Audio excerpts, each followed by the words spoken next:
علماء کرام نے لکھا عبد المطلب گھر میں کھانا کھانے کے لیے آتا تو جلدی سے نکل جاتا. گھر میں بیوہ بہو ہے, شرماتا ہوا جلدی نکل جاتا.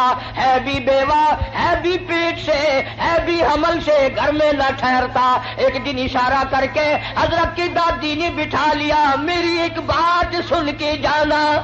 عبد المطلب بیٹھ گئے. حضرت کی دادی کہنے لگی تمہیں کچھ معلوم بھی ہے؟ تم سارا دن باہر رہتے ہو, تم تو بیت اللہ میں پڑے رہتے ہو, تم تو خانہ کعبہ میں رہتے ہو. میں بڑی پریشان ہوں, میں بڑی حیران ہوں, میں بڑی دکھیا ہوں. عبد المطلب کہتا تجھے کیا تکلیف ہوئی؟ کہنے لگی تجھے کیا معلوم ہے, قریش خاندان ہے, ہم عزت والے ہیں, بیت اللہ کی چابیاں ہمارے پاس ہیں, میں کیسے نہ گھبراؤں. یہ ہماری بیوہ بہو, یہ ہماری نو ایسا عطر استعمال کرتی ہے, پورا گھر ہر وقت مہکا رہتا ہے. دوستو آپ کا استقبال ہے ہمارے چینل MS حنیف ری ایکشن پر.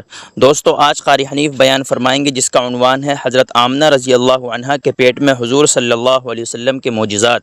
بہت ہی پیارا بیان ہے, لاجواب بیان ہے, عمدہ بیان ہے. آئیے مل کر اس بیان کو توجہ سے سنتے ہیں. عبد المطلب بیٹھ گئے. حضرت کی دادی کہنے لگی تمہیں کچھ معلوم بھی ہے؟ تم سارا دن باہر رہتے ہو, تم تو بیت اللہ میں پڑے رہتے ہو, تم تو خانہ کعبہ میں رہتے ہو. میں بڑی پریشان ہوں, میں بڑی حیران ہوں, میں بڑی دکھیا ہوں. عبد المطلب کہتا تجھے کیا تکلیف ہوئی؟ کہنے لگی تجھے کیا معلوم ہے, قریش خاندان ہے, ہم عزت والے ہیں, بیت اللہ کی چابیاں ہمارے پاس ہیں, میں کیسے نہ گھبراؤں. یہ ہماری بیوہ بہو, یہ ہماری نو ایسا عطر استعمال کرتی ہے, پورا گھر ہر وقت مہکا رہتا ہے. ہے بھی بیوہ, ہے بھی پیٹ سے, عطر لگاتی ہے. عبد المطلب بھی کھل گیا, کہنے لگا میں خود شرماتا تھا, تو گھر میں بیٹھی رہتی ہے. مکے والوں نے میرا سر کھا لیا, مجھے ہر وقت پوچھتے ہیں اے عبد المطلب تیرے گھر پہ عطر کی بارش کہاں سے ہوئی؟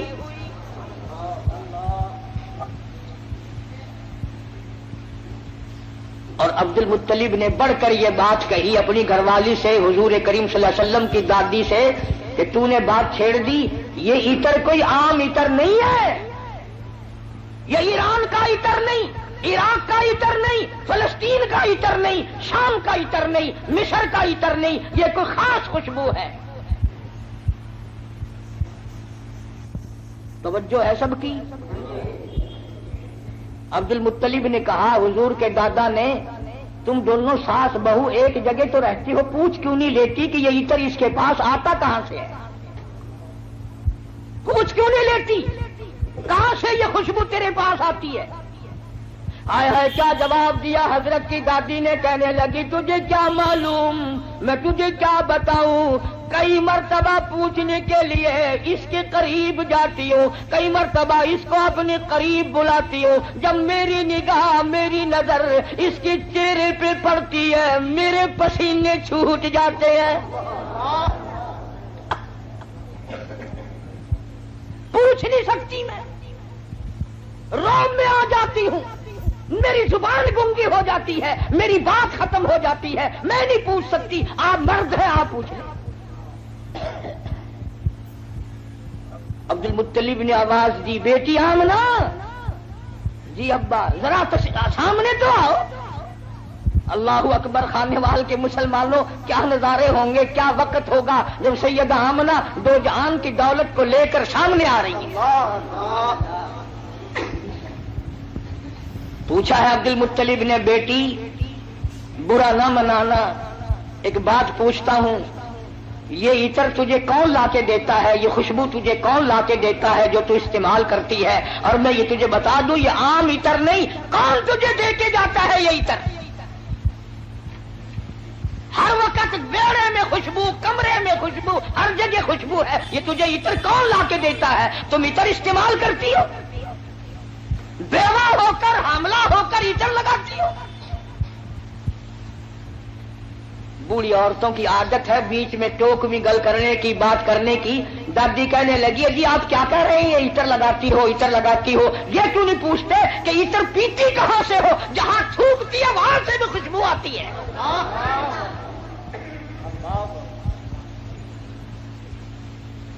جہاں بیٹھے وہاں خوشبو، غسل خانے میں خوشبو، میڑے میں خوشبو، گھر میں خوشبو، جدھر سے گزرتی ہے خوشبو ہی خوشبو ہے. آپ پوچھتے کیوں نہیں؟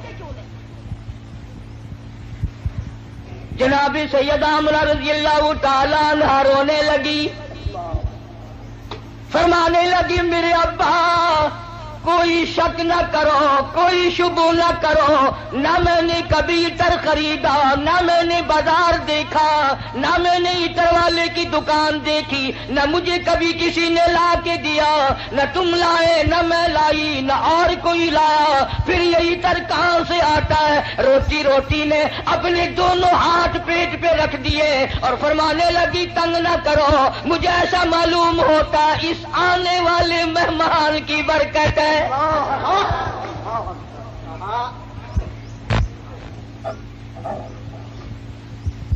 اور فرمانے لگی کہ تم نے تو صرف خوشبو سونگھی، اگر کچھ اور بتاؤں دیوانی کہو گے. یہ چاند مجھے جھک جھک کر سلام کرتا ہے، سبحان اللہ. یہ سورج مجھے سلام کرتا ہے، جس پتھر کے پاس سے گزرتی ہوں وہ پتھر مجھے سلام کرتا ہے، جس درخت کے پاس سے گزرتی ہوں درخت کے پتے مجھے سلام کرتے ہیں. اور فرمانے لگی ہر رات کوئی نہ کوئی جلیل القدر پیغمبر آ کر خواب میں مجھے آخر الزماں پیغمبر کی ماں ہونے کی بشارت دیتا ہے. عبد المطلب کو پتہ چل گیا کہ میرے گھر میں کوئی چیز آنے والی ہے. پہلے ہر وقت پریشان رہتا تھا، بیٹا فوت ہو گیا، یتیم لڑکی ہوگی یا لڑکا ہوگا، کیسے وقت گزرے گا. آج عبد المطلب کی مسرتوں کا وقت آیا اور وہ خوش ہوتا ہوا گھر سے نکلا. مولا مجھے اندازہ ہو گیا کہ تو میری جھولی بھرے گا. کھانے وال کی مسلمانوں، جس نبی کی آمد پر اللہ پاک نے عطر کی بارش کی، خوشبو ہی خوشبو آئی. اس نبی کا کلمہ پڑھ کر، اس نبی کا قرآن گھر میں رکھ کر، اس نبی کی شفاعت کا امیدوار ہو کر، اس نبی کی اچھی اچھی تعریف کر کر اگر تو جہنم کے انگاروں میں جائے گا تجھے شرم نہیں آتی؟ فرمایا ان بطش ربک لشدید، میری پکڑ بڑی سخت ہے، بعد آ جاؤ. فذرنی ومن یکذب بہذا الحدیث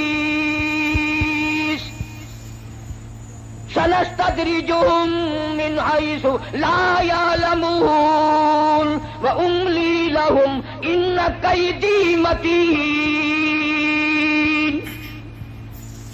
میرے محبوب کریم صلی اللہ علیہ وسلم جو تیری بات کو نہیں مانتا میرے حوالے کر، وہ رگے توڑوں گا جو یاد رکھے گا. سیدہ آمنہ رضی اللہ تعالی عنہا فرماتی ہیں دن قریب آتے چلے گئے، بالآخر وہ رات آ پہنچی، وہ وقت آ پہنچا جب میرے لال نے دنیا میں قدم رکھا. نہ مجھے متلی ہوئی، نہ میری طبیعت خراب ہوئی، نہ مجھے درد ہوا. سیرت کی کتابوں میں عموماً لکھا ہے کہ اتنی غربت تھی، اتنا افلاس تھا، اتنی تنگ دستی تھی کہ حضرت جس گھر میں تشریف لائے چراغ نہ تھا، روشنی نہ تھی.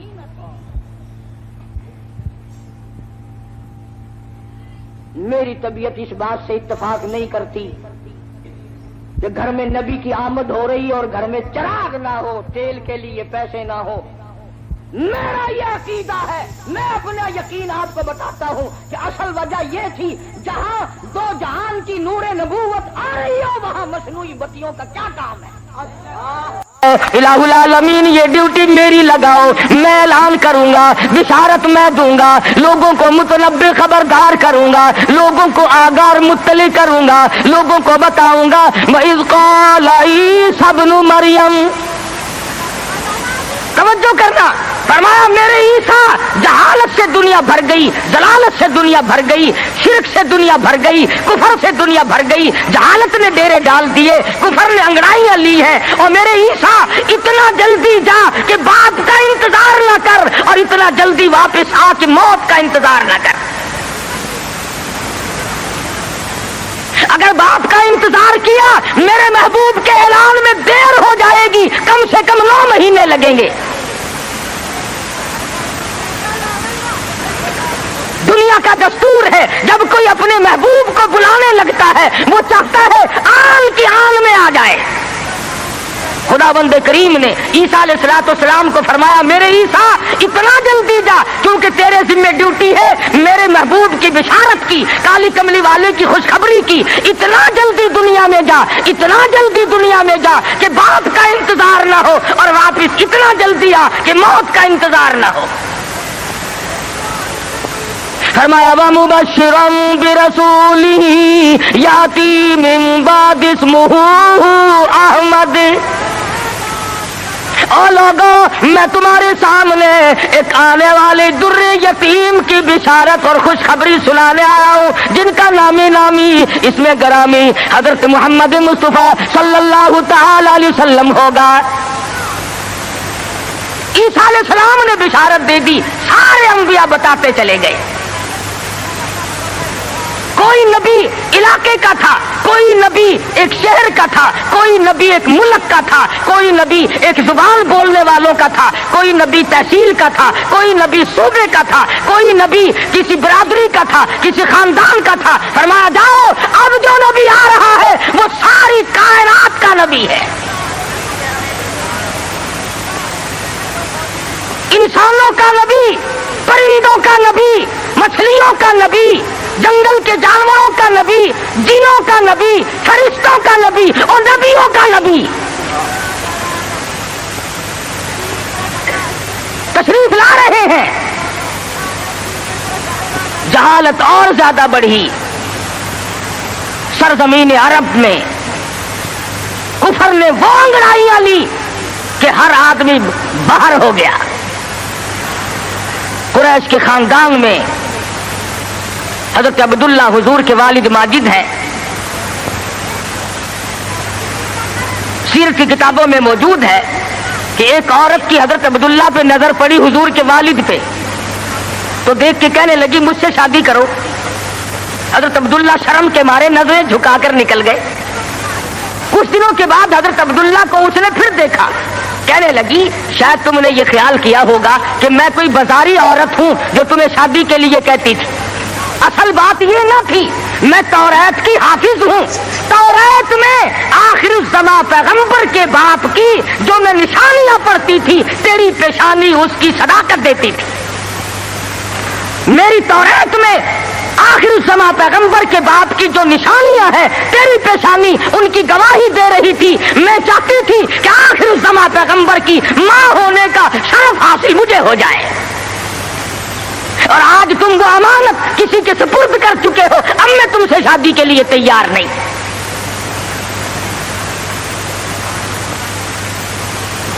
خداوند کریم نے، اللہ میاں عالم الغیب بڑا ہے، بے نیاز بھی بڑا ہے، پتہ نہیں کراچی والے اللہ میاں کو بے نیاز مانتے ہیں یا نہیں، وہ تو بڑے استاد، ہر معاملے میں تم بڑے استاد ہو۔ کون سی تمہیں محرم کے دنوں میں آپ تو کھاتے ہیں قورمے کوفتے اور سیدنا امام حسین کی روح کو چھولوں کا ثواب بخشتے ہو، اور امام حسین کے گھوڑے کو بخشا کرو۔ جب میں پچھلے دنوں محرم پہ آیا تھا، جدھر سے گزرے چھولوں کی دیگ چڑی ہوئی ہے، بھئی یہ کیا ہے؟ امام حسین کی نیاز ہے۔ ارے تو کیوں نہیں کھاتا؟ اجے میں تو پہلے سے بیمار ہوں۔ آپ کھاتا پھرے سول حلوا اور سیدنا امام حسین کی قدر دیکھو، چھولے پکا پکا کے بھیج رہا ہے۔ اللہ والا بے نیاز ہے، وہ جانتا تھا کہ اگر حضرت عبداللہ زندہ رہے اور کوئی بہن اور کوئی بھائی پیدا کیا تو لوگ اس پہ بھی انگلی رکھ دیں گے کہ چلو پورا نبی نہیں تو یہ نبی کا بھائی تو ہے، آگا نبی تو ہوگا نا۔ بڑا عالم الغیب ہے خداوند کریم، شکم مادر میں ہے ابھی کہ حضرت عبداللہ انتقال فرما گئے۔ دنیا والوں کو شبے سے بچا دیا، ورنہ خدا کی قسم اگر لوگ غلام احمد قادیانی کو نبی مان سکتے ہیں تو رسول اللہ کے بھائی کو کیسے چھوڑ دیتے؟ وہ تو شکر ہے اللہ میاں نے پہلے ہی کام ختم کر دیا۔ میرا نبی آئے اکیلا آئے، میں بھی اکیلا، میرے نبی تو بھی اکیلا، میری خدائی میں کوئی ساتھی نہیں، تیری مصطفائی میں کوئی ساتھی نہ ہو، میرا ساتھی ہمسر ثانی کوئی نہیں، اس لیے تیری بھی نبوت میں کوئی ساتھی اور ہمسر نہیں ہوگا۔ انتقال فرما گئے، یتیم پیدا ہوئے، اللہ اللہ، آج تو مر جائے تیرا بچہ یتیم ہو جائے، سارا خاندان آنسو بہائے گا، خدا کی قسم امام الانبیاء شکم مادر میں یتیم ہو گئے۔ یہ ثابت کر دیا اب کل کو باپ یوں نہ کہے نبی کو، آج تو توحید بیان کرنے لگا، کل میری کمائی کھائی تھی۔ فرمایا میرے کالی کملی والے کو کوئی بہتا نہ دینے والا نہ ہو، پہلے یتیم بنا دیا۔ علماء نے لکھا ہے چند دن پہلے، تھوڑے ہی دن گزرے تھے، ان باتیں ہو رہی ہیں، چل رہی ہیں کہ سیدہ آمنہ خاتون رضی اللہ تعالی عنہا کے گھر میں حضور اکرم صلی اللہ علیہ وسلم اس ربیع الاول کے مہینے میں، تحقیق علماء کی یہ ہے کہ 9 ربیع الاول کی یا 11 ربیع الاول کی، اس میں اختلاف ہے پیدائش میں، اور وفات میں کسی کا اختلاف نہیں۔ جس دن تم ڈھول بجاتے ہو وہ تو میرے آقا کی وفات کا دن ہے۔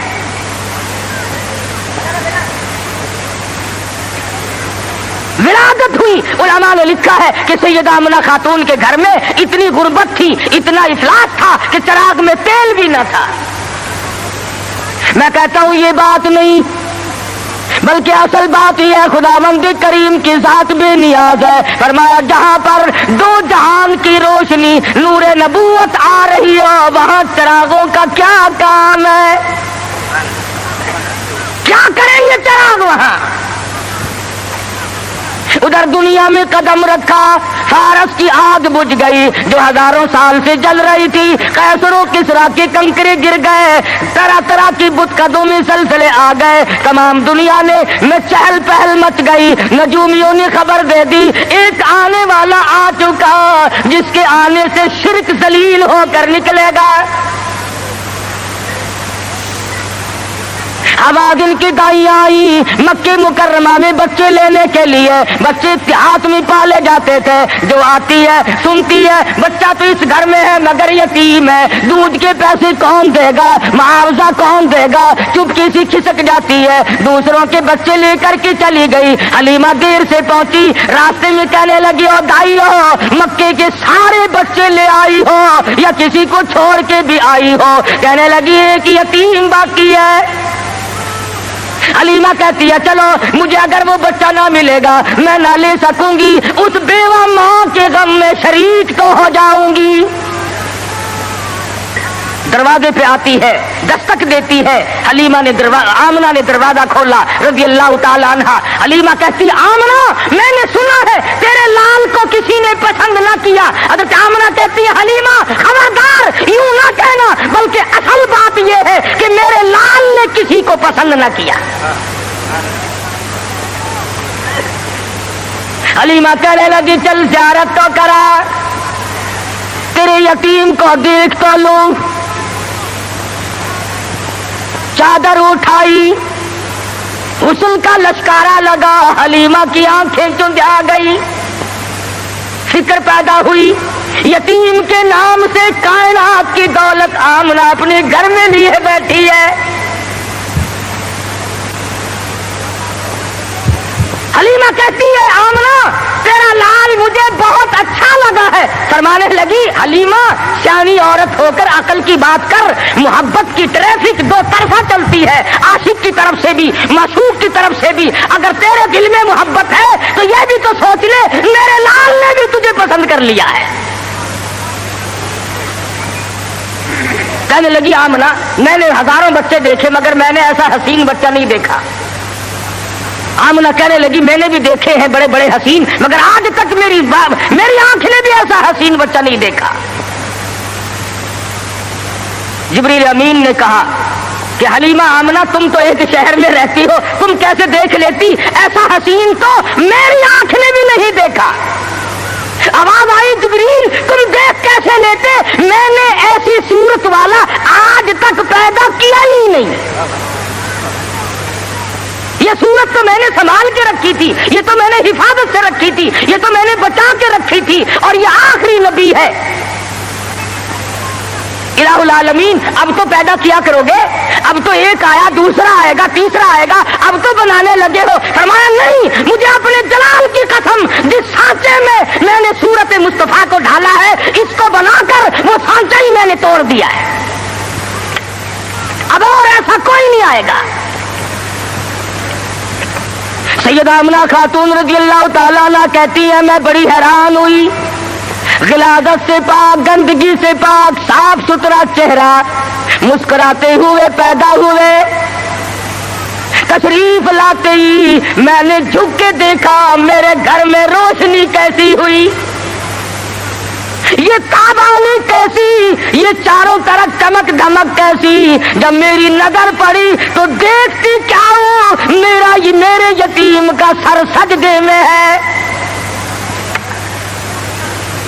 یہ ثابت کرنے لگے کہ میری اماں, میں سارے دروازوں سے ہٹا کر, لات سے, منات سے, عزا سے, پانی سے, درختوں سے, آگ سے, برف سے, پیپل سے, سب سے دنیا کو ہٹا کر ایک دروازے پہ سجدے کراؤں گا. میری جبین نیاز بھی ایک ہی دروازے کے لیے جھکنے کے لیے آئی ہے. بس کیا بات تھی محمد مصطفیٰ صلی اللہ علیہ وسلم جس رات میں تشریف لائے. وہ رات نرالی, وہ گھر نرالا, وہ ماں نرالی, وہ باپ نرالا, وہ جگہ نرالی, تمام چیزیں شان کے اعتبار سے بہت بڑی عظمت کی مالک ہیں. اور کیوں نہ بہت کچھ کہتا من موہن نبی, من ٹھار نبی, من موہن نبی, من ٹھار نبی, تیری ذات دیا کیا باتانے, جب بولنی منہ پھل کھڑ دے, تیری بات دیا کیا باتانے. انوار دیا, انوار دیا برساتا سن, ایک دوجی نو کہندیا راتا سن. انوار دیا برساتا سن, ایک دوجی نو کہندیا راتا سن. جس رات دی تڑکے آ پائے, اس رات دیا کیا باتانے.